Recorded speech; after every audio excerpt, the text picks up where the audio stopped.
Soy Ignacio Rivera, que está detrás de Academia del Paisaje, junto con Noel Kingsbury y ahora también con Carlos Olivares, que está de ayudante mío de Academia. Es la persona que normalmente responde a los correos de Academia y, bueno, hace también responde muchas veces las redes, aunque yo sigo respondiendo también en redes. Y quiero dar las gracias a Cultidelta, que es nuestro patrocinador. Este es el segundo año que nos patrocina. Y nada, te doy paso, Miguel, para que empieces tu presentación. Muy bien, pues muchas gracias, Ignacio. Pues buenas tardes a todos y a todas. Bueno, lo que voy a presentar es un libro que escribí en el año 2019, lo publiqué en el 2019, y bueno, lo presenté en muchos sitios. Presenté en Sevilla, la biblioteca principal, también en la principal de Huelva, en Moguer, en Punta Umbría, etcétera, incluso en Madrid, en la Casa de Vacas, en el Parque del Retiro. Bueno, pues me presentó José Luis Romeu, que era el antiguo presidente de la Asociación Española de Paisajistas. Lo que pasa es que tuve la mala pata de que, bueno, en el año 20 fue la pandemia, entonces ya dejé bueno, de hacer presentaciones. Este es el estudio mío en Sevilla. Mi página web es proyectosjardín.es. Como yo lo que voy a hablar aquí hoy, básicamente es de mi libro, entonces las personas que estéis interesadas en ver mis proyectos, pues podéis entrar en mi página y ver los jardines. Pertenezco a la Asociación Española de Paisajistas desde el año 2002, o sea que llevo ya 22 años. No soy paisajista de profesión, somos de estudios, digamos, pero bueno, hay una forma de entrar que es con un currículum de los bagajes de los jardines que yo tenía hecho por entonces y bueno, me admitieron y tal. Y también pertenezco desde el año pasado a AMJA, que es la Asociación Multisectorial de la Jardinería Andaluza, que es un organismo que recoge todas las empresas que están de una forma u otra involucradas en lo que es el paisajismo, ¿no? El mundo de la jardinería, etc. Bueno, esto es una sola diapositiva porque tengo que hablar también de que, bueno, yo llevo muchos años dedicándome a esto de la jardinería, el paisajismo, pero he simultaneado con mi trabajo como funcionario, o sea, yo soy funcionario en primer lugar, del Instituto Nacional de Semillas y Plantas de Vivero, esas siglas que se ven arriba, después de la Oficina Española de Variedades Vegetales, del INIA, Instituto Nacional de Investigación Agraria, y ya los 2 últimos años me pasaron al CSIC, pero yo siempre he hecho lo mismo, o sea, yo siempre he hecho evaluación de nuevas variedades. Esto más o menos va del registro de las nuevas variedades que se sacan al mercado, el tema de la protección a los tentor, y esto vale para plantas agrícolas, para plantas forestales y para plantas ornamentales. Yo básicamente me dediqué a varios cultivos agrícolas, o sea, de tema agrícola, pues maíz, sorgo, girasol, etcétera, y sobre todo arroz. Ahí me veis abajo en un campo de arroz. Bueno, quiero decir a mí que el trabajo este mío de funcionario, pues la verdad que me ha gustado porque yo creo que la primera inquietud que yo tuve en el mundo de las plantas fue desde el punto de vista de la agricultura. Entonces, bueno, esta es una fotografía del Valle del Genal. El Valle del Genal se puede decir que es una subcomarca dentro de la comarca de la Serranía de Ronda, en la provincia de Málaga. Como sabéis, la provincia de Málaga es muy montañosa, es la segunda provincia más montañosa de la península. Y bueno, pues este valle del Genal, pues para mí tiene unas connotaciones muy importantes porque es donde vivía mi abuela y es el origen de la familia materna. Yo desde los 8 años hasta los 12, en que murió mi abuela, pues pasaba los veranos allí en Alpandeire, iba a su finca, que estaba por aquí más o menos, por esta zona. Alpandeire queda a la izquierda, no se ve aquí. Entonces íbamos en burra, en mulas, etc. Prácticamente todos los días. A veces nos quedábamos allí 2 o 3 días en verano, pero fijaros que eran como 3,5 kilómetros aproximadamente llegar ahí. Era un viaje muy bonito por veredas y tal. Y yo creo que mi abuela, vamos, seguro que mi abuela fue la que me enseñó los nombres de las primeras plantas. Y, por ejemplo, una planta que es la Mantisalca salmántica, esta que está aquí, que es el escobón morisco. Se utiliza para hacer escobas. Esta fotografía que está aquí abajo la hice el año pasado en Ronda. O sea, los barrenderos de Ronda todavía utilizan escobas hechas de Mantisalca salmántica. Son muy ecologistas. Bueno, esta zona, aquí llueve 1000 litros al año, de media. Es una zona muy lluviosa, está cerca de Ronda. En Ronda llueve 700 litros, 700 y pico por ahí. Aquí llueve ya 1000 litros al año. Y conforme vas hacia abajo, en dirección al estrecho de Gibraltar, va aumentando la pluviometría media. Esto llega hasta el Parque Natural de los Arcos Nocales, que se gira y va hacia el Parque Natural de Grazalema, que es el sitio donde más llueve de España, de media. Bueno, básicamente lo que voy a hablar es de mi libro, pero como soy paisajista y a todos los paisajistas nos gusta enseñar lo que hacemos, también nos gusta ver lo que hacen los demás, a mí por lo menos, pues os voy a enseñar un proyecto en el que anda ahora, uno de los que estoy implicado ahora mismo, que es en El Rompido, en Huelva. Entonces, es un chalet que han comprado unos señores de Madrid y veis que está ahora mismo pavimentado. Este chalet está a 150 metros de la playa. O sea, que lo que hay aquí abajo es arena, arena de playa. Entonces, cuando me propusieron hacer un jardín, que querían hacer un jardín, yo le dije, mira, esto se quita la arena, o sea, perdón, el pavimento este, y aquí lo que vais a ver es arena de playa, luego porque no hacemos un jardín con plantas de zonas dunares y tal. Entonces, pues yo pensaba que me iban a decir, bueno, este tío, y le pareció muy bien, y dice, bueno, pues vale. Y entonces, claro, sí le tuve que decir que, hombre, que habría que meter alguna que otra planta más para asegurar que hubiese algo de floración durante todo el año y sobre todo en la parte de las pérgolas. La pérgola está por aquí, la entrada aquí del coche y tal, pues ahí sí hay que utilizar plantas exóticas para tener floración en lo que es la planta que va a estar encima de la pérgola. Y bueno, este es el plano, son 3 diapositivas. Este es el plano. Entonces, veis que en la mayoría de las plantas está en esta zona, que es la que se va a despavimentar. Aquí hay un pequeño arriate, que es el que acompaña a la entrada del garaje. Aquí hay un alcorque, que ahora mismo solamente hay un limonero, pero se van a poner más cosas. Estos son 2 arriates que existen, pero se van a ensanchar.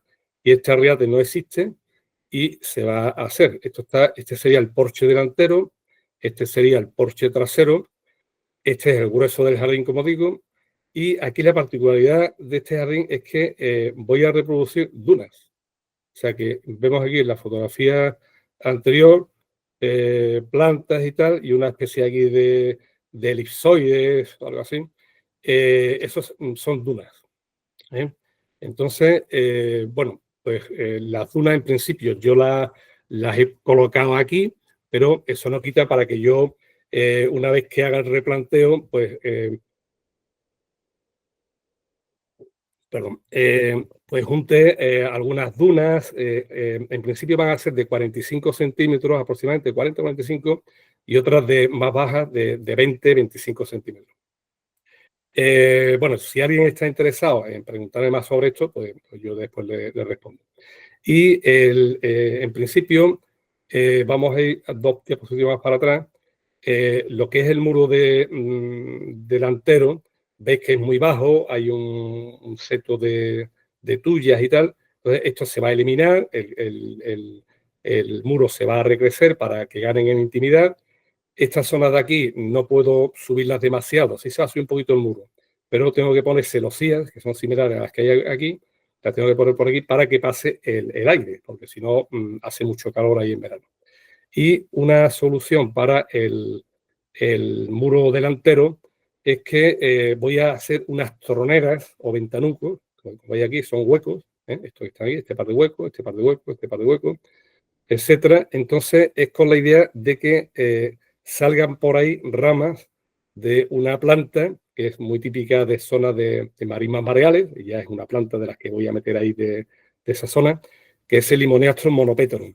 Y después, embosando las albardillas de aquí, entre los ventanucos, embosando por aquí, por la parte esta de arriba, van a salir hacia afuera plantas, bueno, una planta que es la Tecoma extant. La Tecoma extant es una planta exótica, creo que es sudamericana. Entonces, bueno, es una planta que siempre está en flor, es una planta amarilla, de flor amarilla. Entonces, la veo siempre en flor, tanto por la zona aquella como por el Algarve y tal, o sea que nunca la he plantado, pero sí la observo en plantaciones. Y entonces, el objeto es que hay una alternancia entre colores azules y morados, que son los del Limnoloceo monopétalo, que van a estar por ahí, y los amarillos, que van a estar permanentemente por aquí. Y también habrá azul y amarillo en la pérgola. En la pérgola voy a poner Thunbergia grandiflora y siempre se me olvida el nombre este, no me acuerdo. Es una bignoniácea que tiene las flores amarillas. Ya me acordaré y os lo digo. Bueno, estos son los tamaños en principio, de las dunas. Y bueno, pues ya si queréis me preguntáis más sobre esto. Bueno, esto es una serie de diapositivas que voy a poner aquí, que es muy importante en mi trayectoria como paisajista. Y además se refleja también, o hay información de estos ensayos en el libro. Entonces, en el año 99, yo tenía un garden center, tenía una empresa de jardinería también y un garden center. Entonces, yo ya estaba un poco harto del tema del garden center, o sea, porque era todavía vendiendo plantas, no sé, en fin, como negocio está bien, pero para mí era aburrido. Entonces, a mí lo que me gusta es el diseño de jardines, y el experimentar con plantas y tal. Entonces, dejé el vivero, se quedó mi socio con el vivero, con el Garden Center, y yo me dediqué allá a diseñar jardines y también a hacer ensayos con plantas autóctonas. Estamos hablando del año 1999, los ensayos duraron hasta el 2006, se realizaron en la escuela donde yo estudié Ingeniería Técnica Agrícola, en Sevilla, y bueno, pues se lo propuse a la directora, lo aceptó y tal, y empezamos a hacer los ensayos. En esa época ya se estaba desmontando la escuela universitaria y lo que había allí era la gente que le quedaba alguna asignatura para terminar la carrera, o estaban haciendo el trabajo de fin de carrera, y también un FP de jardinería. Bueno, pues da la casualidad que en esta época fue cuando empezaron también viveros como Urtidelta, Carex, Salagraupera, etcétera, pero yo no tenía ni idea. Yo simplemente lo que quería era experimentar con plantas autóctonas y no había, en ese momento no había tantas plantas autóctonas para utilizar en los jardines. Había pocas especies que se utilizaban mucho, por ejemplo el mirto, pues no sé, el romero, la delfa, etcétera, pero después la inmensa mayoría, o sea, muy pocas plantas autóctonas se utilizaban en paisajismo. Este ensayo lo presenté en el año 2004 en el IFEMA, en la Semana Internacional de Urbanismo y del Medio Ambiente, en el IFEMA de Madrid, y está publicado en la revista Parhap. A mí me invitaron a dar esta charla la gente de la Asociación Española de Parques y Jardines Públicos. Bueno, aquí estoy yo ya recogiendo semillas. Esto es el Cabo de San Vicente. Aquí estoy cogiendo semillas de Cichupaliñae.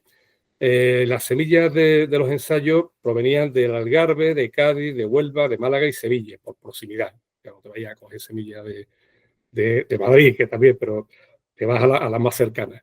Y en el periodo de estos 5 años, pues se estudiaron 205 especies, o sea, son tela de especies.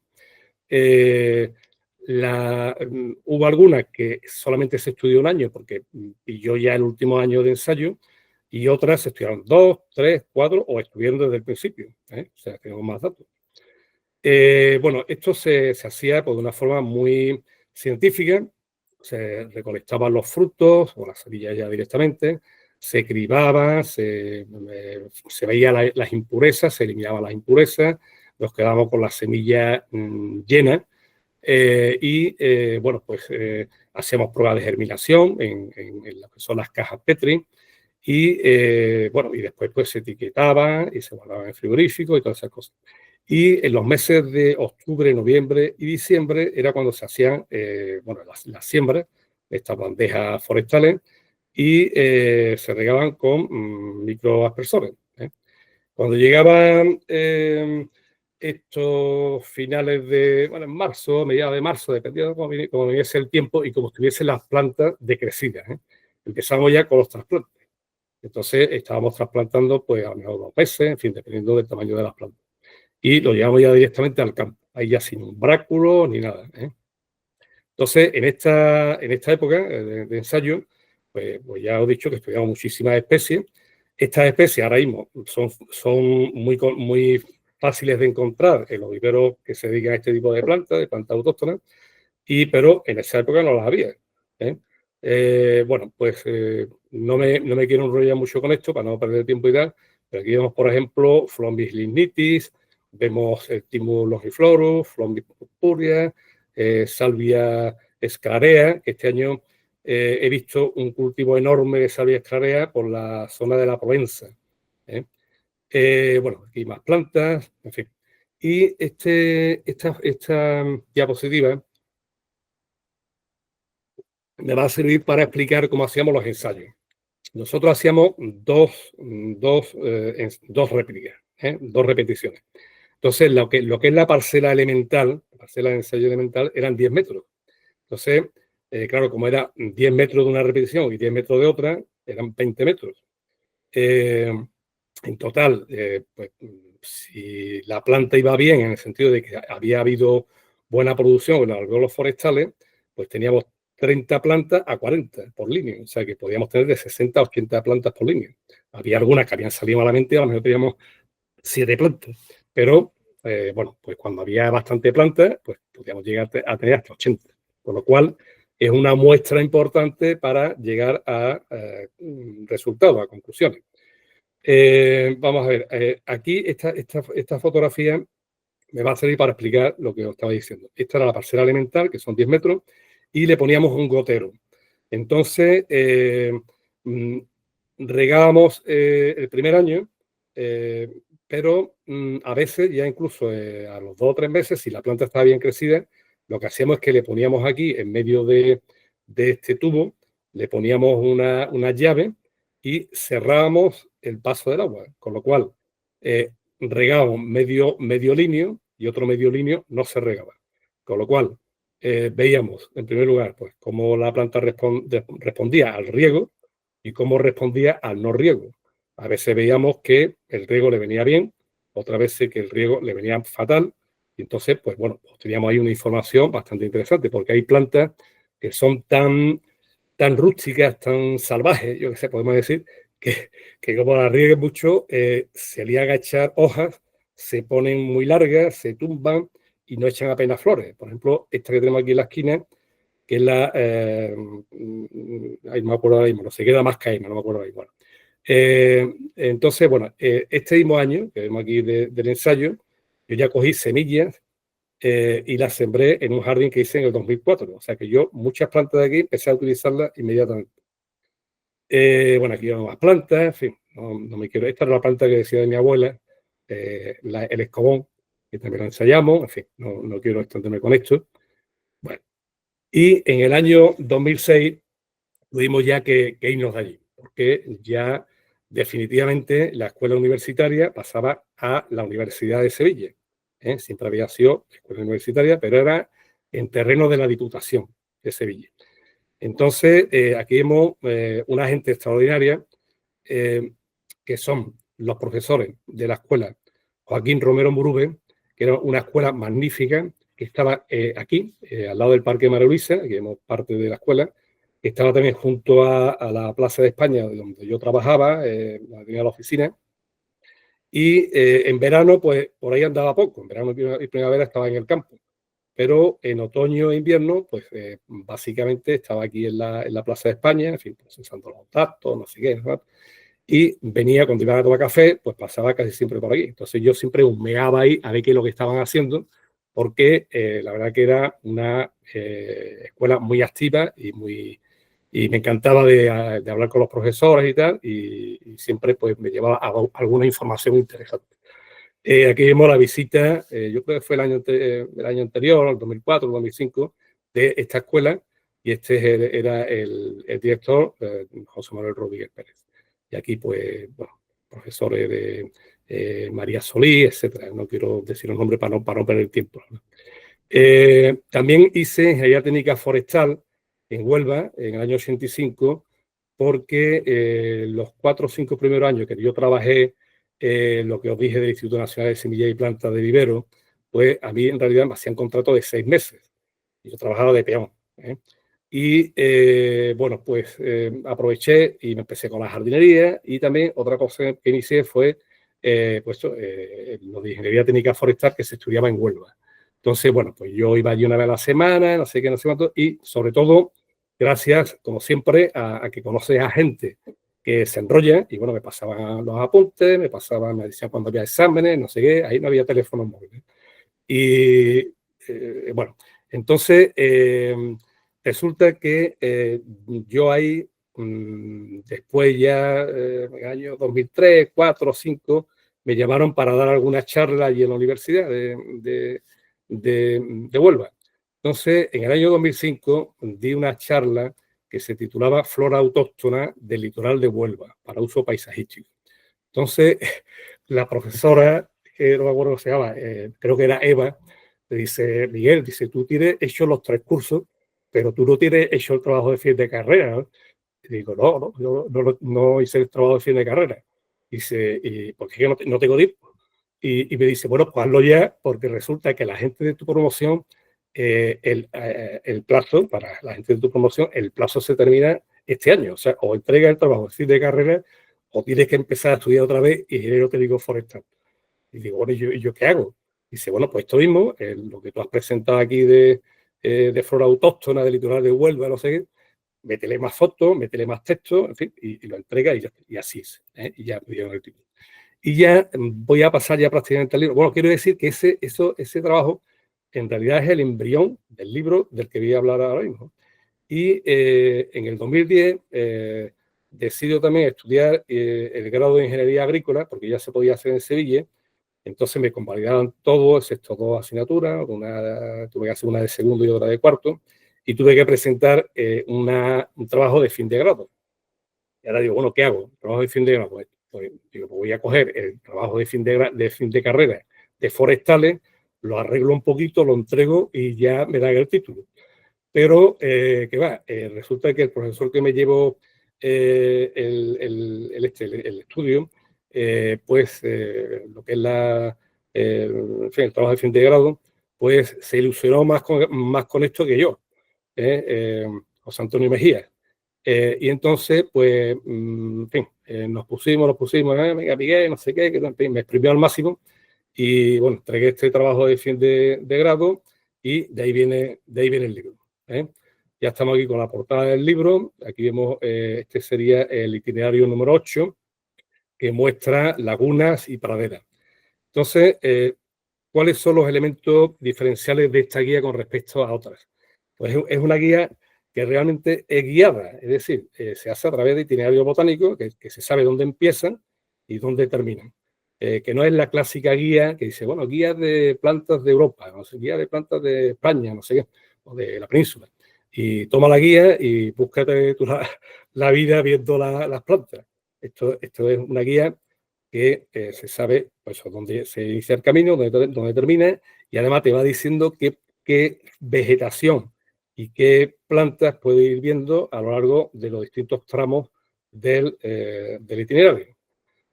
Bueno, y también se da bastante información sobre, que eso estaba ahí puesto, pero no lo he dicho, bastante información de la posibilidad de utilizarlo en paisajismo.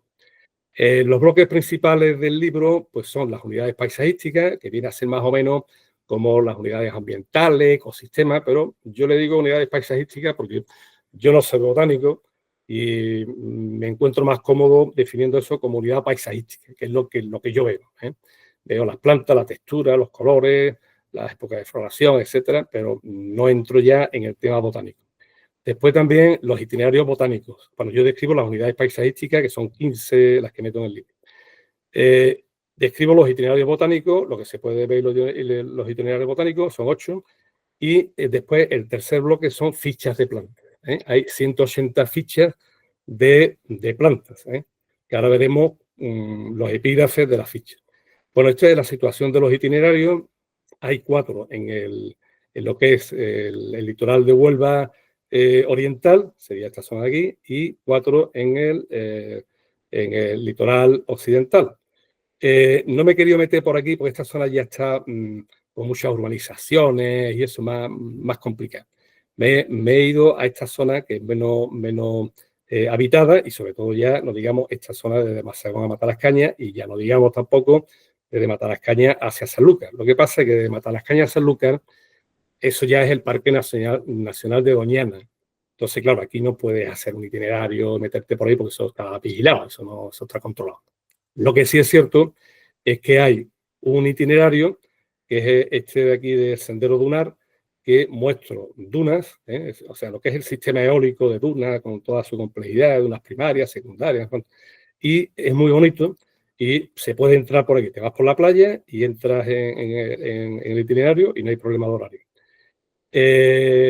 Y el único que tiene también un cierto problema a la hora de entrar es este de aquí, que es el de la Cebrón y Arroyo de la Rosina, que, bueno, pues que tiene un horario de apertura, aquí hay una cancela, te la abren a las 9, a las 9:30, en fin, eso ya consultáis, y entras, y desde aquí hasta aquí hay 7 kilómetros. El camino desde aquí hasta la Cebrón es muy bonito, hay unas praderas espectaculares, hay unas armerias velutinas, por ejemplo, también armeria gaditana, hay esto, ¿cómo se llama? Estipas giganteas de la subespecie Donianae. O sea, es muy bonito este trayecto de aquí para allá. Y el itinerario ya es realmente cuando llegas a la Cebrón. Bueno, entonces cada uno de los itinerarios está especializado en al menos una de las unidades paisajísticas de las 15 que componen el total de unidades paisajísticas que tengo en cuenta en el libro.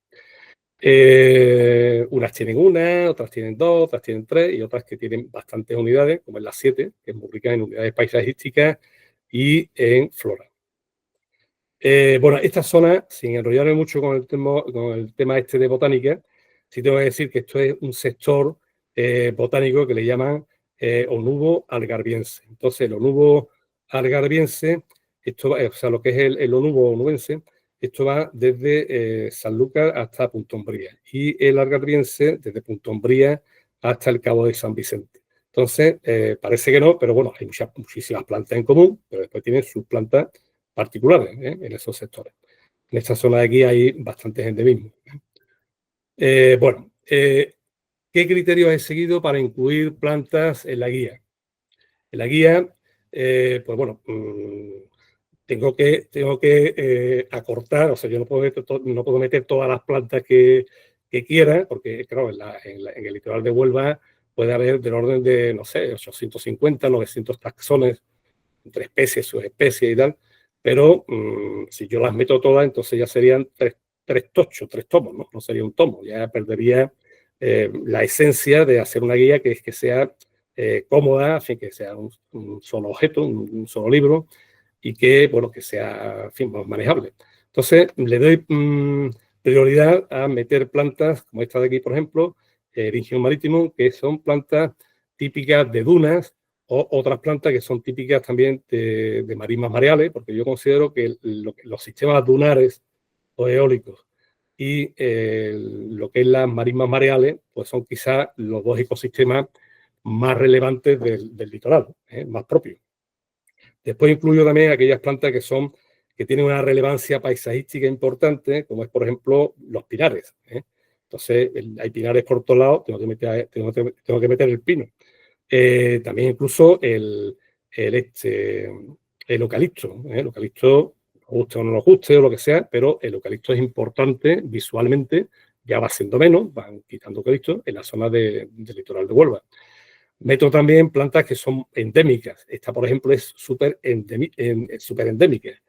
Esto se mueve en el ámbito de 40 kilómetros. Este es la Adenocarpus gypsianus.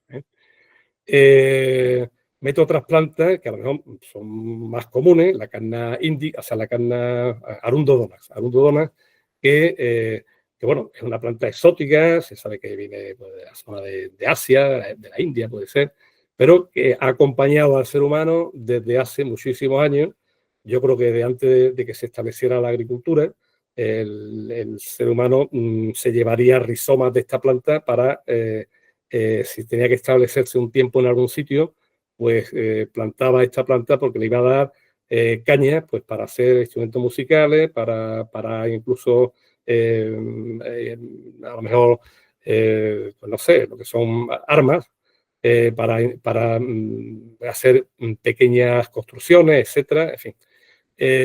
Bueno, después meto también plantas que tienen un interés porque son comestibles, eh, porque son tóxicas, en fin, pueden tener un cierto interés para el usuario, ¿no? Y también plantas que se han utilizado en paisajismo o que yo creo que pueden utilizarse. Esta, por ejemplo, pues se ha utilizado siempre mucho, que es el mirto. Bueno, sigo pasando. Esta es una ficha típica de las 180 que presento en el libro. Hay unos epígrafes. El primero sería pues, el nombre científico. En este caso es Centaurea exarata, el nombre común. En realidad hay plantas que no tienen ni nombre común, ¿eh? Cuidado, ¿eh? Yo este nombre se lo puse yo, Cardillo centaurea, porque yo creo que la gente lo ve y dice, esto es un cardillo. Centaurea, ya el que esté un poco puesto, tenga idea de planta, pues sí le puede decir centaurea, pero bueno, va bien cardillo. Pertenece a la familia de las compuestas o asteráceas y meto una descripción breve, aquí ve que son 3 líneas, pero no he querido prescindir de la descripción botánica porque los términos botánicos son muy precisos, ¿eh? No se andan con rodeos, tienen una palabra determinada para explicar una determinada cosa, por ejemplo, esto de aquenio, lampiño, ovoideo, no sé el tipo de hoja, a ver si está por ahí la hoja, no sé, digo, hojas alternas glandulosas, las basales oblanceoladas. En fin, esto puede parecer un rollo, pero simplemente oblanceoladas que son lanceoladas, pero que la parte más ancha está por la parte de arriba. Eso, hay un glosario al final del libro. Este sería un dibujo, un plano de uno de los itinerarios, el número 7, el sendero de la Marisma de Caño Tendal y Pinar Sabinar, que me va a servir pues, para ver cómo planteo los mapas, ¿no? Entonces, están divididos en sectores, que sería el 1, que es el inicio, el 2, el 3, el 4, el 5, etc. Entonces, yo describo en cada itinerario la vegetación que se puede ver en cada uno de los tramos y la flora que se puede también ver en cada uno de los tramos. Esta, por ejemplo, se inicia en una zona que a la derecha hay un campo de golf y una urbanización, y entonces pues hay una cierta influencia ahí, hay plantas, por ejemplo, lantana cámara, etcétera, que se han escapado de los cultivos estos y tal. En fin, pero aquí se ven también, por este lado de la izquierda, se ven ya plantas de marismas mareales. Del 2 al 3 hay un puente de madera está el Caño Tendal, que es una zona de marismas mareales, y me sirve para explicar las plantas de marismas mareales. Marismas mareales, pues las hay de marismas bajas, de marismas medias, de marismas bajas, altas, y cada una tiene sus plantas. Y también la zona esta de la periferia, que le llegan lo que son las mareas vivas, pues tiene también sus plantas, en fin. Esto sería un pinar sabinar y describo cómo es un pinar sabinar, por qué se llama pinar sabinar, qué plantas se pueden encontrar, etcétera, etcétera, etcétera. Y al principio de los itinerarios, yo ya voy a explicar los 8 itinerarios, pero al principio de lo que es los itinerarios, incluyo un listado de plantas de las que se pueden ver en el libro. Entonces, esto está ordenado por orden alfabético. Esta sería la primera página y esta la última, ¿eh? O sea, hay varias páginas. Entonces, por ejemplo, la persona que quiera ver el Adenocarpus gypsianus, esta planta que he dicho que es tan endémica, que la hay en una extensión de 40 kilómetros de largo por menos de ancho, pues se viene al itinerario número 4, que es el de Ribete Hilos, y allí puede ver esta planta. Aquí vemos que hay plantas que están en más itinerarios y otras que están en tan solo un itinerario, que son más exclusivas, digamos. Entonces yo creo que el planteamiento es, a la hora de utilizar la guía, es que si se quiere ir a un determinado itinerario, pues ver primero qué planta va a haber en ese itinerario, que estará con una X, y después irse a las fichas, ver qué se dice en la ficha de esa planta, y cuando se llega al itinerario ya está medio empollado, porque ya llevas una información bastante grande y muchas de las plantas que vas a ver allí te van a sonar. Bueno, ya voy a hablar de los 8 itinerarios y termino la exposición porque prefiero que me preguntéis cosas, en fin. Y este es el primer sendero, el sendero del Charco de la Cebrón y Arroyo de la Rosilla. Este es interesante porque en lo que es el litoral de Huelva, el único arroyo que tiene una vegetación de ribera, digamos, de verdad, o sea, importante, es este, que es una vegetación más rica, etc. Entonces, es muy bonito. Fijaros por aquí estas fotografías, parece que está en la selva, es muy bonito. Eso es aconsejable para ir una mañana o una tarde de verano, aprovechando el fresquito que hace ahí. Si te llevas un gin tonic metido ahí en la bolsa, en la cartera o lo que sea, pues muy bien, lo tomas por ahí. Y bueno, aquí veis plantas muy interesantes. Este es una lonicera Periclimenum hispanica, en fin, Lusco aculeatus, en fin, una serie de plantas. Y este es un palacio que hay allí, que se lo hizo una persona en el año 50 y era un cazadero, era para cazar. Y hay también un museo etnológico que está interesante, la verdad que está interesante. Bueno, el segundo sendero es el sendero dunar, que, como su nombre indica, lo que muestra básicamente es un sistema de dunas. Entonces, pues se explica en qué consiste la duna primaria, secundaria, etcétera, las dunas móviles, las fijas, las dunas fósiles, etcétera. Se da explicación de todas esas cosas. Este sendero, como veis, fijaros qué bonito es, ¿no? Es precioso. Tiene unas plantas muy interesantes y es de destacar aquí lo que se llaman los trenes dunares. Los trenes dunares son como montañas de arena. Aquí vemos una, aquí vemos otra, no sé si la veis bien. Aquí al fondo vemos otra. Entonces, esos trenes dunares son sucesiones de montañas de arena, de dunas, que se van desplazando muy lentamente por la acción del viento y de tal forma que cuando sube mucho, ya sube tanto que la arena se cae para atrás. Entonces, avanza poco. Entonces, fijaros que aquí hay, esto es un corral, le dicen corrales, que esto en realidad es como la vegetación que puede haber en una duna ya consolidada, una duna fósil, pinos, hay lo que es ¿cómo se llama? Pues, los coníferos Phoenecia turbinata, lo que son unas sabinas, en fin, vegetación de terreno ya consolidado. Pero estas dunas van avanzando poco a poco, van tapando el pino después irá tapando otra cosa, el pino, irá tapando también el junípero y al final la duna pasa, tarda muchos años, pero pasa.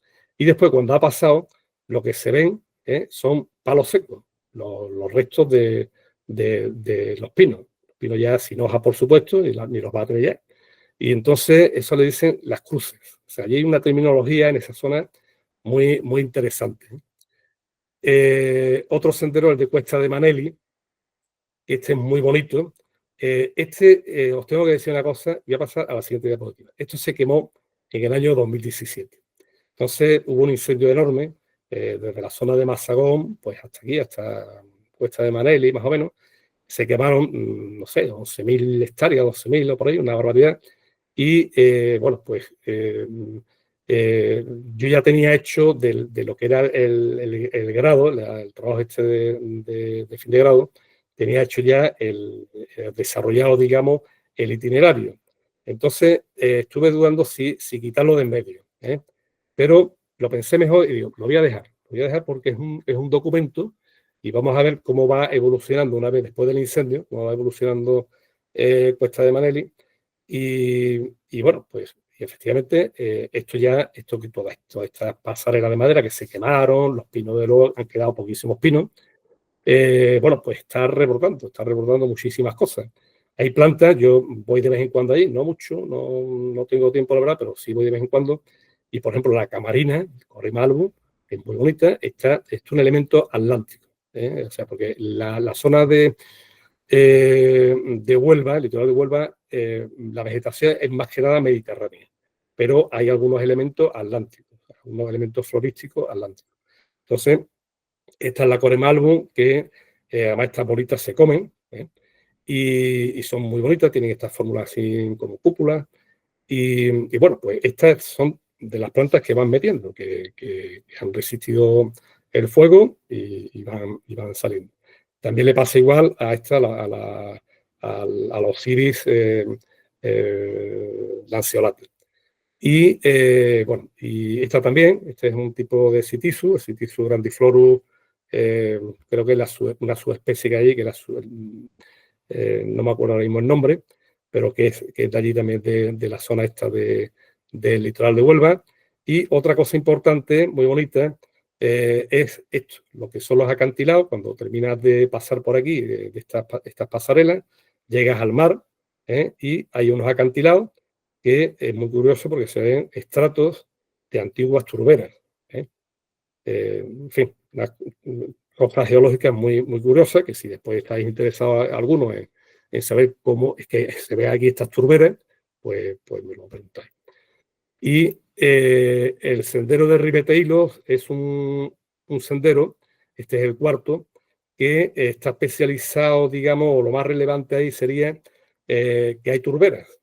Pero claro, las turberas están en recesión. Las turberas, como sabéis, son zonas donde hay acumulación de agua, donde el agua apenas circula, donde al haber agua que no circula, pues por gravedad, por su propio peso, pues va aplastando la tierra, digamos, va rellenando los poros, y es una zona con poco oxígeno, en la cual pueden vivir no todas las plantas. Tiene su flora característica. Y bueno, pues ahí se pueden ver en este sendero pues plantas muy interesantes como, pues no sé, está el Dianthus inusianum, que es un endemismo, esta que enseñé antes en la ficha, que es la Centaura exarata, también Erica umbellata, en fin, una serie de plantas muy interesantes. Aquí vemos este sendero, fijaros qué bonito es, ¿no? Y, oye, no sé si he dicho que esta es la estipa gigante, que es una subespecie que es Donianae. Ya se me ha ido un poco la olla, perdonad, pero no quería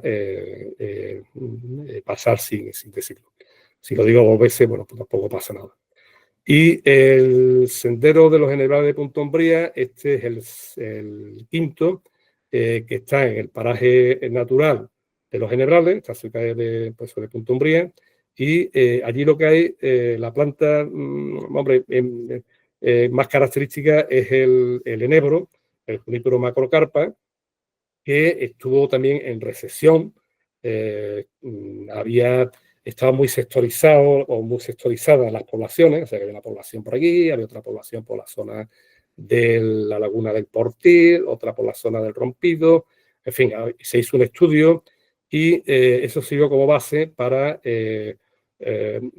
repoblar de Junípero oxicedro macrocarpa, pues el litoral de Huelva y el litoral de Cádiz, en gran parte del litoral de Cádiz.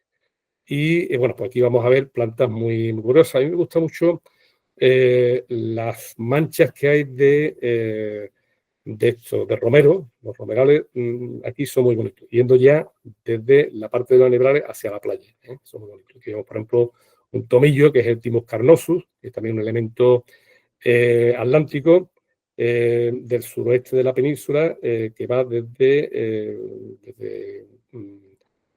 Huelva hasta por el Algarve y llega hasta cerca de Lisboa, más o menos. Bueno, este sendero es el sexto, y este es un sendero también muy bonito, porque resulta que está aquí, el sendero atraviesa esta flecha. Esto es una flecha de arena. Esto tiene unos 14 kilómetros, 13 o 14 kilómetros actualmente, y crece a razón de 30 metros al año. O sea, aquí ya hay zonas donde se acumula mucha arena. Lo que pasa es que de vez en cuando se drena porque por aquí pasan barcos,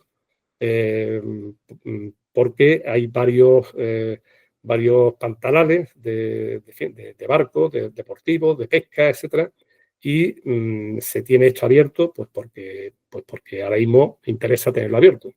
Y si eso se dejase, pues entonces se cerraría, ¿eh? Como ha pasado en gran parte de la zona occidental del litoral de Huelva, en Doñana, parte oriental, que bueno, que muchas marismas, lo que son, el origen ha sido eso, ha sido barras de arena que han ido cerrando y se han quedado aisladas las marismas. Y bueno, pues este es un camino también muy recomendable. Ya veis que todos los caminos son muy bonitos. Los he elegido como he dicho antes, por mostrar flora interesante, por mostrar unidades paisajísticas interesantes, porque sean fáciles de acceder y también porque sean bonitos en sí mismos, ¿eh? Y este es ya el octavo, no, el séptimo, estoy terminando, el sendero de Marisma del Caño Tendal y Pinar Sabinar. Esto está en la zona ya occidental del litoral, ¿no? Yendo hacia Ayamonte. Y entonces, bueno, aquí lo que se ve fundamentalmente es Pinar Sabinar, o sea, Pino Piñonero y la Junípero foinacea turbinata, sería este de aquí. Estas son las sabinas.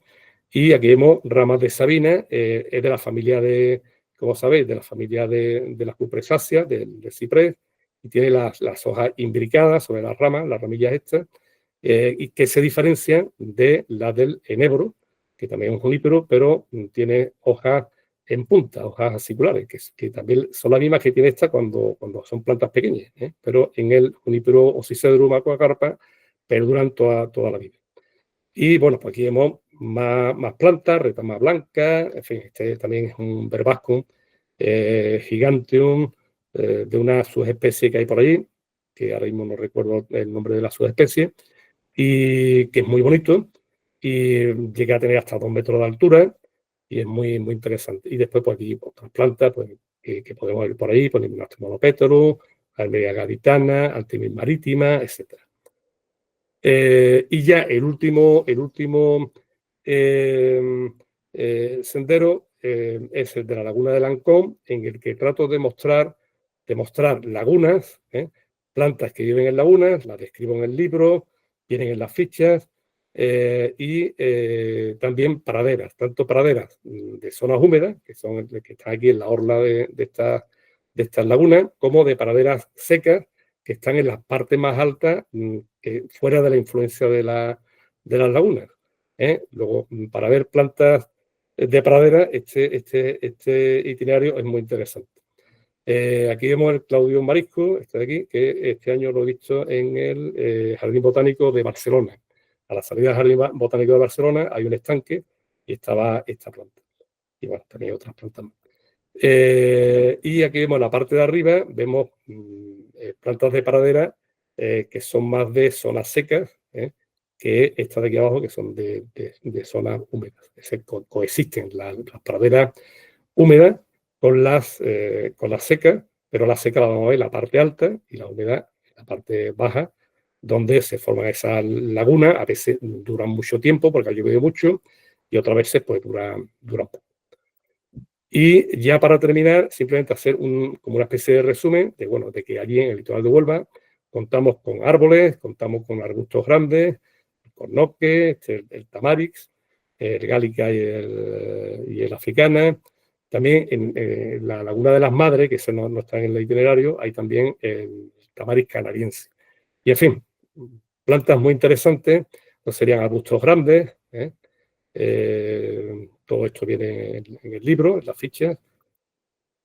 Más plantas, veis que tenéis aquí una paleta importante aquí para hacer jardines.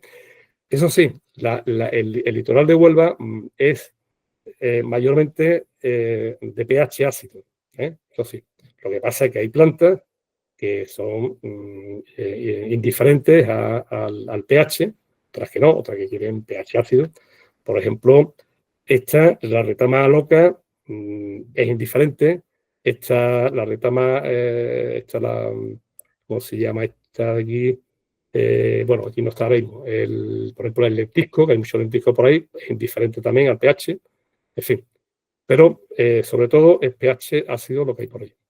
Estos ya son plantas más pequeñitas, tipo vivaces, y tenemos Frankenia laevis, Frankenia boissieri, Eningeum marítimo, Centaurea farocéfala, Artemia marítima, en fin. Y ya plantas más pequeñas, más de pradera, que las podemos ver allí también. Y yo ya con esto he terminado. Muy buenas, muchas gracias, Miguel. Buenísima la presentación. Rosa, si quieres, enciende tu micrófono y puedes ya preguntar a Miguel. Hola Miguel, ¿qué tal? Buenas tardes. Soy Rosa Ceño de Marbella. Bueno, Hola, lo primero te conozco de vista. gracias. Lo primero es decirte que me ha encantado todo el trabajo que has hecho, me parece un trabajazo tremendo porque recopilar tanta cantidad de información durante tantos años y luego compartirla, pues es maravilloso, ¿no? Y te quería comentar, a mí lo que más como paisajista, lo que más necesito son las plantas. Y hace poco estoy haciendo un proyecto de planta así autóctona en primera línea de playa en Marbella y estoy hablando con la Universidad de Almería para ver si podían reproducir algunas de las especies que tenemos en las dunas, ¿no?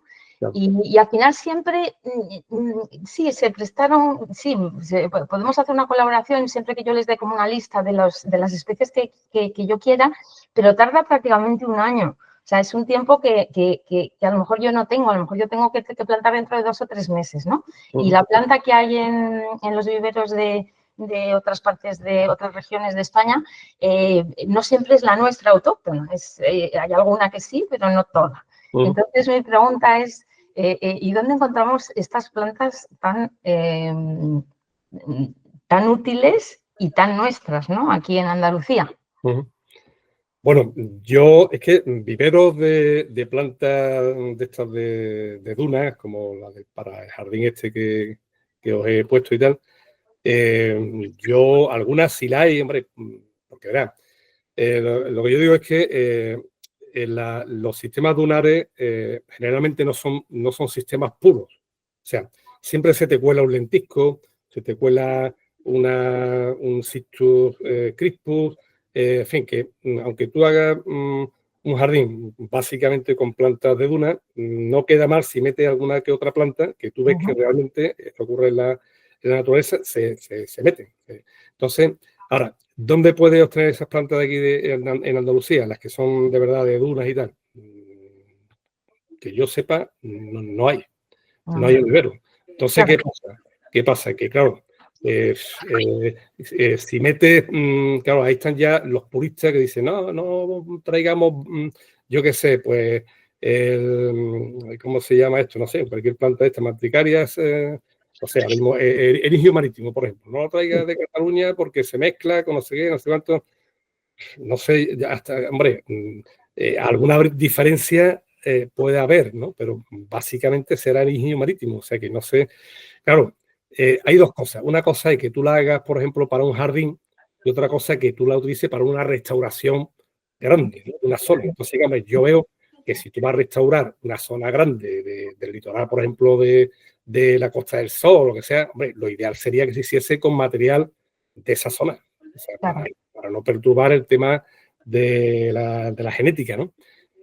Pero bueno, si hay un jardín o una zona pequeña, pues oye, si no hay plantas, pues te vas a donde hay plantas. Es que hay gente viverista que se preocupan de tener ese tipo de plantas.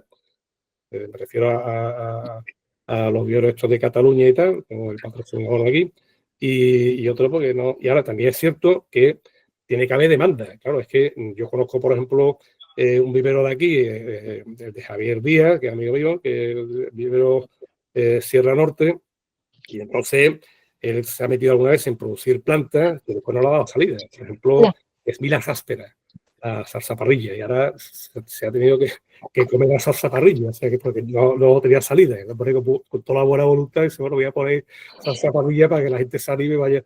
Pero es que, claro, tiene que haber una demanda. Entonces, claro, la forma de funcionar sería la que tú dices, de encargarle no necesariamente a una empresa de estas o sea, no necesariamente una institución, Pero no le suele interesar. un poquito de aquella manera, en fin, hay todo, pero yo creo que lo más práctico es irse a un proveedor de semillas, como puede ser Cantueso o Semillas Silvestres, que tienen un buen listado de plantas de temas dunares y tal, y irte después a un viverista y decirle, mira, prodúceme estas plantas y que te las produzcan. Ya. Es lo que yo haría. Si quisiera hacer una restauración importante y si no tuviese la colaboración de una institución pública. Muy bien, muchas gracias. Bueno, Hay es que no me acuerdo el nombre, en Iberflora había un vivero catalán que de hecho se especializa concretamente en plantas para dunas. El problema es que no me acuerdo ahora mismo del nombre, pero vamos, Rosa, te lo podría buscar y enviártelo. Sí, sí que me interesa. Hay varios factores, ¿no? Si trabajas con una institución pública, las cosas pues a lo mejor salen a concurso, entonces te dicen, las plantas serán las que encuentre el que va a encargarse de las plantas cuando gane el concurso, entonces no se pueden encargar. Entonces, claro, yo lo que digo, bueno, si necesito plantas, pues es que eso sí que hay que encargarlo, pero luego te encuentras con que la administración va por otro lado. Y luego un cliente particular quiere el jardín para pasado mañana, entonces, o para dentro de un mes, pero no te va a esperar un año. Entonces, a mí sí que me gustaría trabajar en ese tipo de plantas, de hecho lo estoy intentando y encuentro algunas. He trabajado con viveros en la zona de Tarragona también, pero me encuentro con que aquí en Andalucía, cuando hablo con los viveristas, me han dicho todos lo mismo, lo que tú has dicho, Miguel. La opinión es la misma. Claro, ¿y qué hacemos con las plantas? Luego nos las comemos porque luego nadie viene a comprarlas. O sea, claro, tú a lo mejor tú sí quieres, pero es que los demás no. Hacemos una producción, aunque sea mediana, pequeña, lo hemos intentado, y luego, mira, me enseñan, mira, ¿ves esas plantas de ahí? Son las que pues, queríamos un poco innovar con ese tipo de plantas y luego los paisajistas no vienen a comprarlas. Digo, bueno, pues poco a poco, ¿no? Nos tenemos que equiparar de alguna manera, ¿no? Para ir todos juntos. De todas formas, yo le he pasado el listado a Enrique, al de Cultiverta, sí, de las plantas que viene a necesitar para el jardín este de Huelva, y prácticamente las tiene todas, ¿eh? Lo que no tiene, por ejemplo, es, no sé, un Helichrysum que hay allí, que es Helichrysum picardi, que es muy típico de esa zona, muy exclusivo. Entonces, claro, eso no lo tiene, en fin, pero sí tiene bastantes plantas. Muy bien, gracias. Vale, te han dejado una... Beatriz de Aro te ha escrito, fantástica presentación, mi enhorabuena, Miguel. Sí. Dice, por trabajo he tenido la oportunidad de conocer y disfrutar de muchas de esas zonas y estoy deseando utilizar su guía para volver a recorrerlos con tan valiosa información. Muchas gracias. No sé, a ver, ¿quién más anima? ¿Quién más quiere hacer preguntas a Miguel? Es una pena que Miguel no pueda hacerse preguntas a sí mismo. Porque Miguel es el rey de hacer preguntas en otros... En otros webinars de Academia del Paisaje. Sí, soy bastante curioso. No, eso está bien. A mí me encanta. El momento de las preguntas de Miguel es genial, pero claro, tú a ti mismo no te puedes hacer preguntas. No sé, a ver, ¿alguien más se anima a hacer alguna pregunta a Miguel? Si no, te hago yo alguna. A ver qué piense yo. Es que ayer me la contaste muy bien contada y ya no sé muy bien... ¿Qué te puedo preguntar? No será lo de la turbera, ¿no? Bueno, mira, si quieres contar lo de la turbera, venga, va, cuéntalo de la turbera. Eso no sé. Bueno, en el itinerario este del acantilado, ¿cómo se llama? De Cuesta de Maneli, que se termina en un acantilado, entonces llama la atención de que hay unos estratos que son de turba. Y claro, la pregunta es, esa me la hice yo la primera vez que la vi, digo, ¿qué hace turba aquí? ¿Esto cómo es? Y no le encontraba la explicación, en fin, hace ya muchos años. Y entonces, pues, bueno, leyendo y tal, claro, es que resulta que en la época esta de la última glaciación, que fue el boom, ¿no? Hace 20.000 años, pero claro, la línea de costa estaba a 40 kilómetros de la actual, o sea que lo que es el mar estaba a 40 kilómetros hacia adentro, hacia el mar.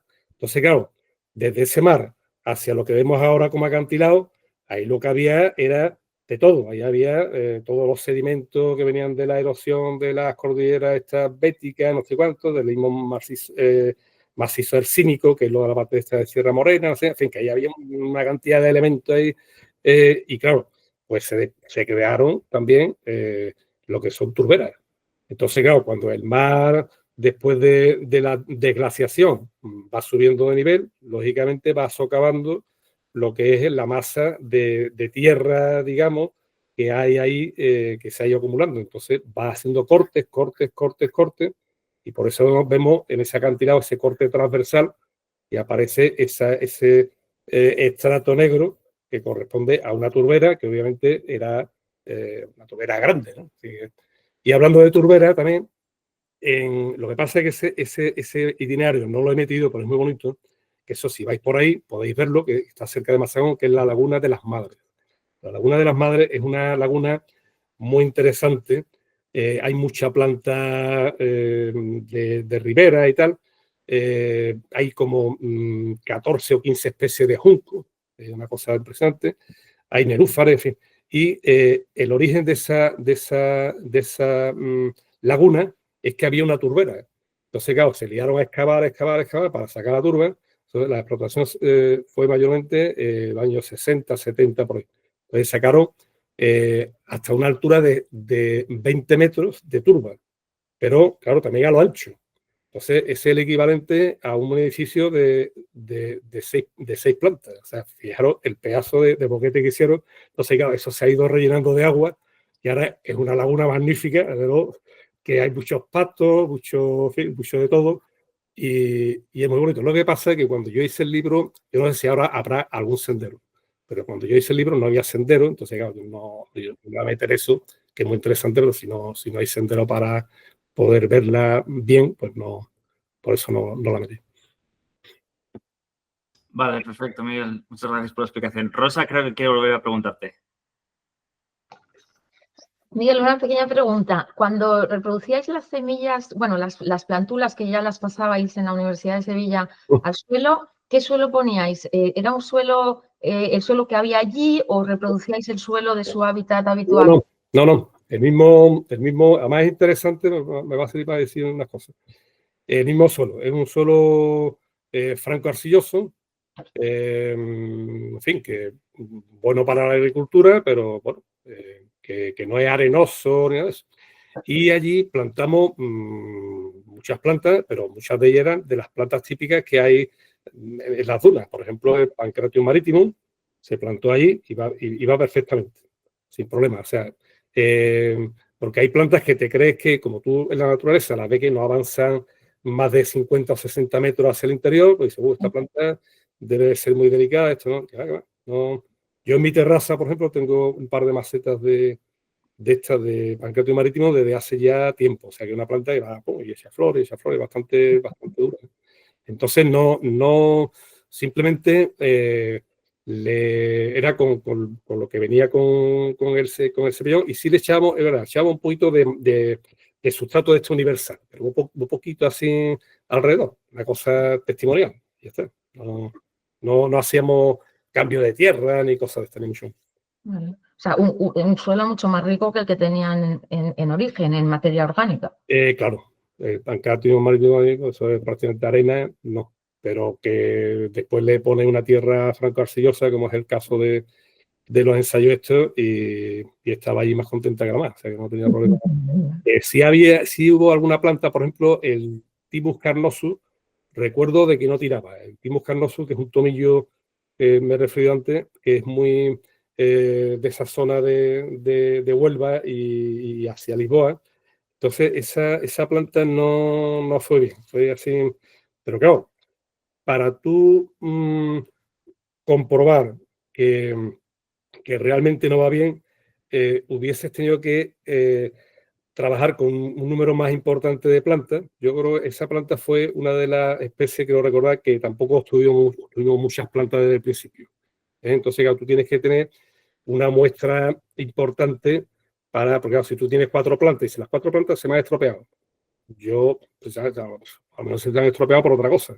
Tienes que tener un número importante, a poner 20 plantas, por lo menos, 10 en una repetición y 10 en otra. Y ya tienes un número para poder sacar conclusiones. Entonces, no lo sé, pero básicamente, en general, todas se adaptaban bien, ¿eh? Adaptaban bien, no había problema. ¿Y fertilizante? Y fertilizante no le echamos, no le echamos fertilizante. En esos 5 años no se le echó fertilizante. Como eran plantas estas de campo y tal, nos interesaba que fueran, en fin, lo menos mimadas posible, digamos, sin hacerle martirios chinos, digamos, pero no mimarle demasiado. Gracias. Galina, si quieres encender tu micrófono y preguntar. Hola, buenas. Pues mi pregunta es también relacionada con las semillas, que yo también en mis tiempos libres también voy por el campo recogiendo semillas.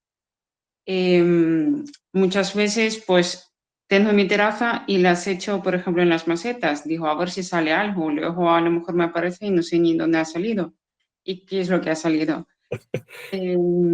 Pues mi pregunta es un poco, ¿cuál es el procedimiento? Por ejemplo, recojo las semillas para saber cuándo los planto. El mismo, yo entiendo que no, el ciclo de las plantas es esto, ¿no? Cae la semilla y tiene que pasar el tiempo dentro de la tierra y ya luego crece sola, ¿no?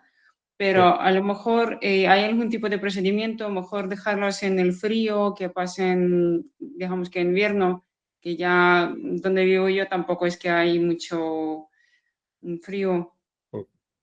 Bueno, hay semillas que sí tienen una latencia de invierno, digamos. Entonces, esas sí hay que rompérselas. Pues esas se hacen estratificaciones en frío, después la pasa caliente. O sea, que a lo mejor tienes 2 meses en el frigorífico, en arena, en frío, después la sacas fuera, no sé. Yo esas cosas normalmente no las hago porque es un lío. Entonces, básicamente lo que recomiendo es sembrar. Pues esta época en principio no es mala para sembrar y después también en primavera, antes de que llegue el calor, pues también suele funcionar bien para la mayoría de las semillas. Hay semillas que tienen una latencia que es debida a la dureza del tegumento, de la envuelta, que eso ocurre con casi todas las leguminosas. Entonces simplemente tú calientas un cacharro con agua y cuando empiece a hervir, echa la semilla y apaga el fuego. Y la deja ahí, no sé, 12 horas o lo que sea, o un día si quieres. Y después ya la siembras. Otras no las metas en agua caliente, sino simplemente en agua normal para que se vayan hinchando, se vayan hidratando y ya está. En fin, que hay diversos métodos. En cuanto a pero vamos, yo hay semillas que simplemente las siembro directamente y ya está, las pongo en macetas. Lo que sí, anoto en qué maceta la he puesto. Yo para esas cosas soy muy, muy ordenado, para otras no. Entonces, bueno, pues, ¿y qué más quería decir que se me ha olvidado?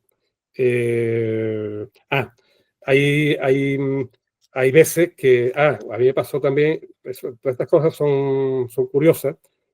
Yo tenía una maceta, no sé si conocí una planta que se llama Polygonum capitata. Es una planta que es de África, pero se ha naturalizado y crece en los muros y tal. Coge unas pigmentaciones azules, bueno, azules no, que hay moradas, muy bonitas. En Bilbao, donde está el Guggenheim, hay una jardinera grande y me llamó la atención, eso fue hace varios años, hace ya 4 o 5 años. Entonces, estaban cubiertas de esa planta. Yo nunca la había visto en jardinera y estaba. Después en Francia también la he visto en algún que otro arriate en patio.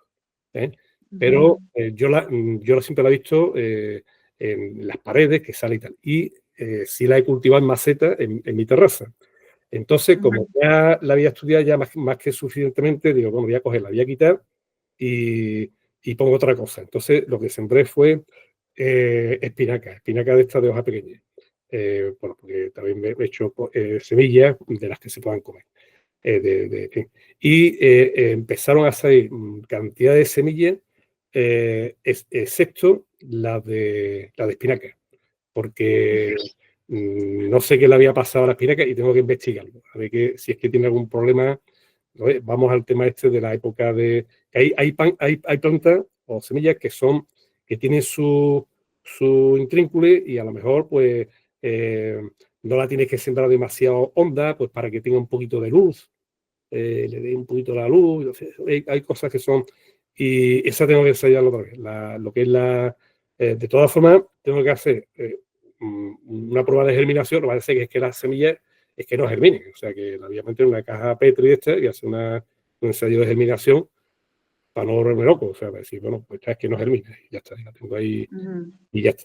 Y bueno, pero eso es el tema de eso de ensayar y eso está muy bien. Y se me olvidaba. Eso sí es interesante a lo que habéis preguntado. Es que en Semillas Cantueso, en la empresa esta que se dedica a vender semillas, que está en Córdoba, tienen un catálogo. Entonces, una cosa muy interesante de ese catálogo es que tiene un listado de épocas de siembra de las semillas. Entonces, ellos tienen muchísimas semillas. A lo mejor no está la que tú quieres sembrar, pero puede ser parecida a la especie a la que tú quieres, o sea, la especie que esté ahí, parecida a la especie que tú quieres sembrar. Entonces, pues por correlación y tal, dice, bueno, pues si dice que la siembra es de noviembre, o sea, de octubre, por ejemplo, a diciembre, pues venga, yo esta la voy a sembrar de octubre y diciembre. Ahora, en general, es buena época para sembrar semillas, en general, de gramínea, de casi todo, pues desde aquí, desde noviembre hasta febrero o marzo, en general se pueden sembrar muchas semillas. Hay unas que son a lo mejor hasta diciembre, otras de diciembre a marzo, otras. Pero bueno, entonces si veis el catálogo ese que está en internet, pues os puede ayudar mucho. Yo lo utilizo ese catálogo para... ¿Cómo se llama el vivero? Vivero Cantueso. Hay dos viveros importantes de semillas, los dos están en Córdoba. Uno es Cantueso y otro es Semillas Silvestres. Y está bastante bien. Además, los dos viveros suelen ser bastante amables. Si le preguntas alguna cosa, ellos te explican, así que está bien. Y otra pregunta, aparte de las herbáceas, ¿habéis probado con algunos tipos de árboles, arbustos? Me interesa un poco el riego, porque intentando, es para mi terraza, no para los parques y jardines. Por ejemplo, las especies que crecen en Canarias o en África, intentando reproducir en mi terraza, me brotan, pero me pasa algo que me mueren, que no atino con el riego. Claro, es que eso es cuestión de ensayarlo y también la exposición que tenga en la terraza. Claro, yo, por ejemplo, la terraza mía del Rompido, que yo la tengo como terraza experimental, digamos, tiene una orientación muy mala. Mira hacia el oeste y hacia el norte. Ya, la mía también. Y encima donde yo vivo hay muchísimo ahora, viento. por ejemplo, ya en esta época empiezan a caer unas rociadas tremendas, porque estamos cerca de la playa, y entonces se queda el suelo mojado hasta que no empieza a darle el sol, no se seca. Entonces, claro, eso me viene muy bien, por ejemplo, porque cuando voy a semillar, semillo en esa zona, en esa esquina, donde perdura el rocío, y entonces no tengo ni que regarla. O sea, con el mismo rocío que cae, sale la semilla. O sea, es una ventaja que tengo. En cuanto a escogerle, pero el tema del río, escoger el tranquillo y decir, mira, esta, no sé, tú vas probando el riego que le das, si ve que la planta se seca rápido, pues le pone más, no sé si tú lo harías por goteros. Yo en mi terraza yo las tengo con goteros de 2 litros por hora. Entonces voy jugando y voy poniendo más tiempo, menos tiempo, en función de si veo, por ejemplo, que una zona que da mucho el sol o que creo que puede necesitar más agua, le meto un gotero del 4. O sea, que yo utilizo goteros de estos que se quitan y se ponen. Del 2 hasta el 8 y voy jugando.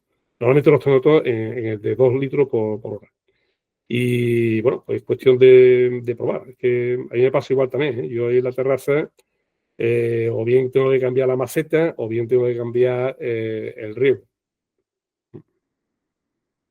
Ya. Pues muchas gracias. Pero habéis tenido experiencias, ¿no? Con lo arbolado. Con el ¿Habéis arbolado. probado o solamente herbáceas? No, yo vamos, en lo que es el ensayo ese que hicimos en el cortijo del cuarto al que me referí en la presentación, ahí básicamente lo que utilizamos, lo que ensayamos fue plantas vivaces, plantas, digamos, herbáceas, leñosas, pero no plantas que fuesen a durar demasiado tiempo, porque nosotros ya sabíamos de antemano que nos teníamos que ir de allí. Vale. Que en el plazo de 5 años teníamos que salir de ahí. Entonces, no nos metimos por ejemplo, en poner un alcornoque ni cosas estas. Pero vamos, que también se podía haber puesto tranquilamente, pero que nos fuimos más a plantas de estas de matas, tipo, pues no sé, no sé, ahora mismo que decirte, romeros de distintos tipos, romeros. Los dos estos que están por ahí por la zona de Almería y de Granada, el romero normal, el boule, el recta, en fin, pues, probamos varios romeros y cosas así, pero básicamente eran plantas de las que cogíamos por ahí del campo. ¿No? Tampoco, sí. Muchas gracias. Nada.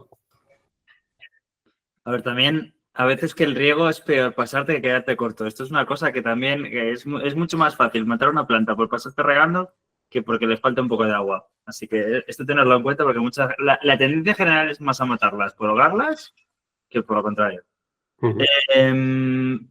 Vamos a ir cerrando. Te han dejado también por escrito, te han dicho Mariano Martín Cacao, te ha dicho enhorabuena, Miguel. Sí.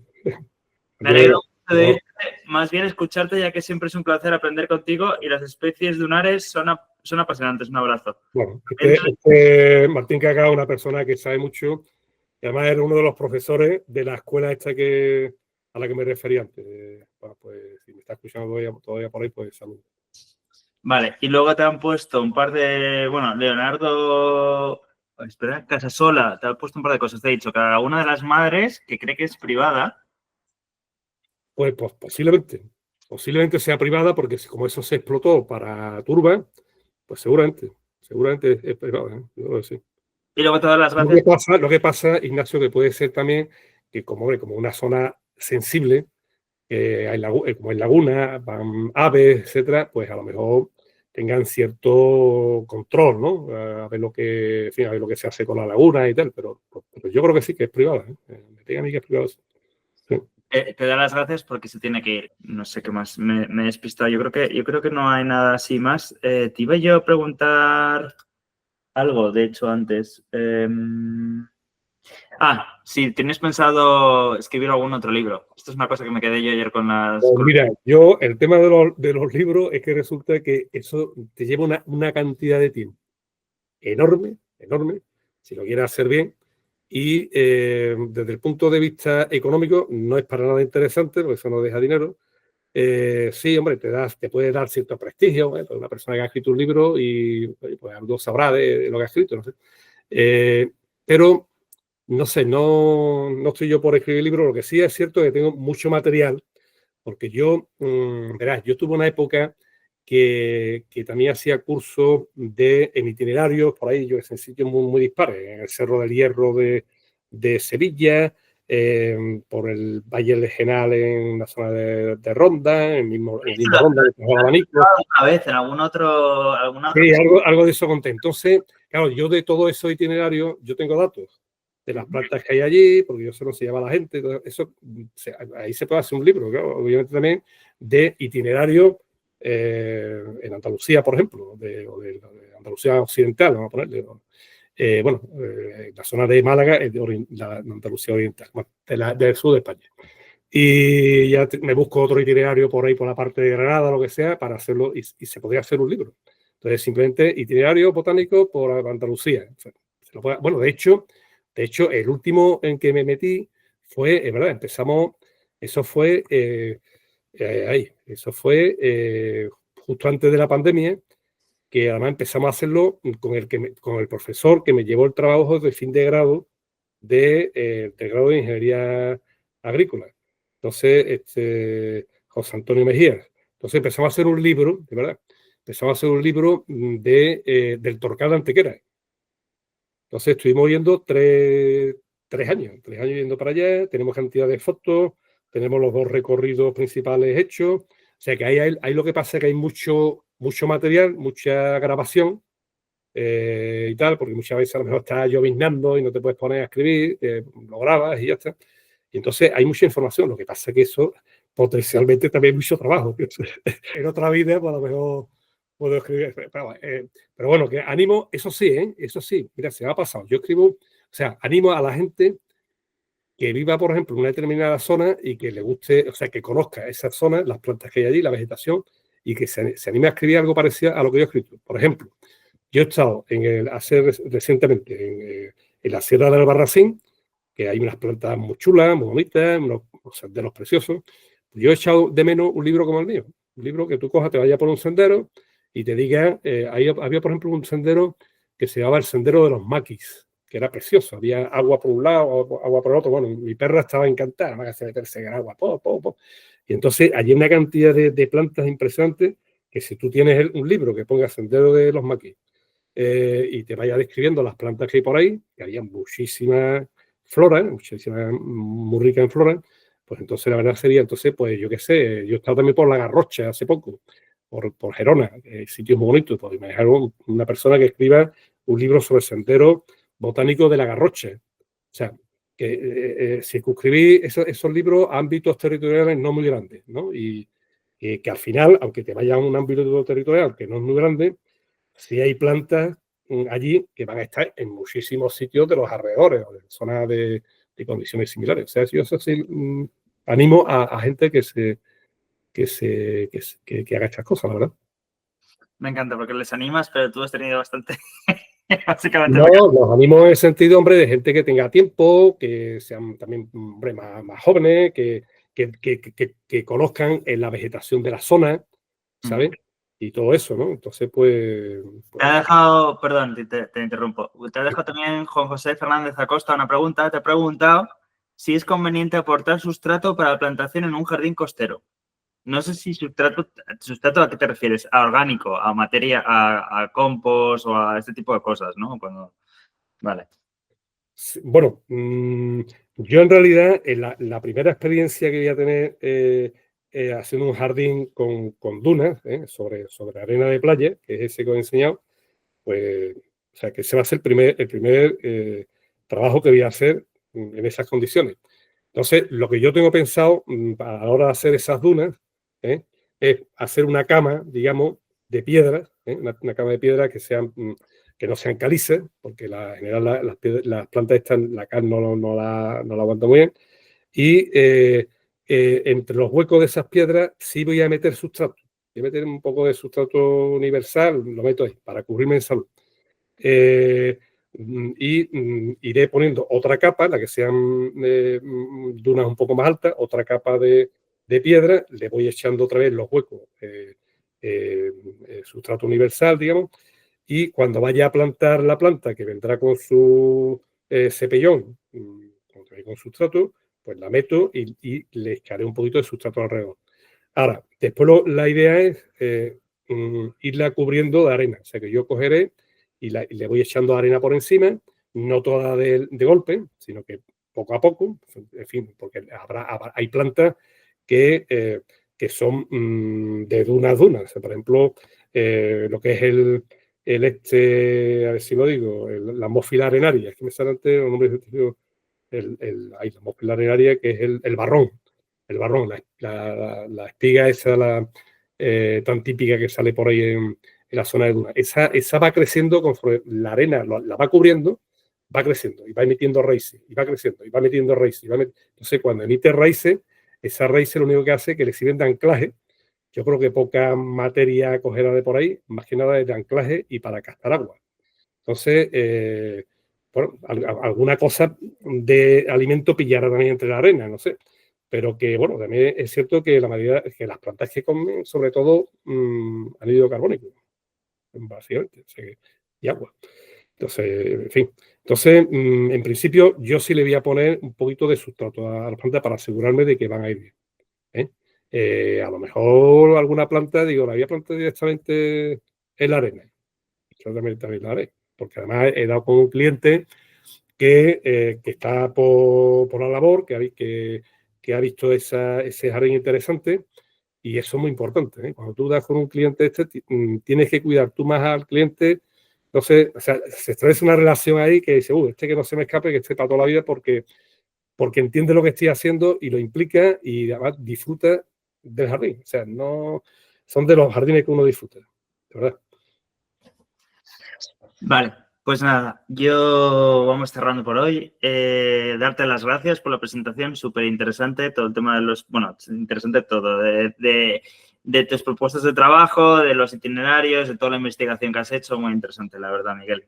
Y nada, a todos los demás, los que no hayáis estado nunca en Academia del Paisaje, recomendaros que os veáis más contenido de Academia. Tenemos más de 60 vídeos con presentaciones tanto, bueno, de profesionales del sector, tanto de España como de Latinoamérica, hispanohablantes, vamos, en general.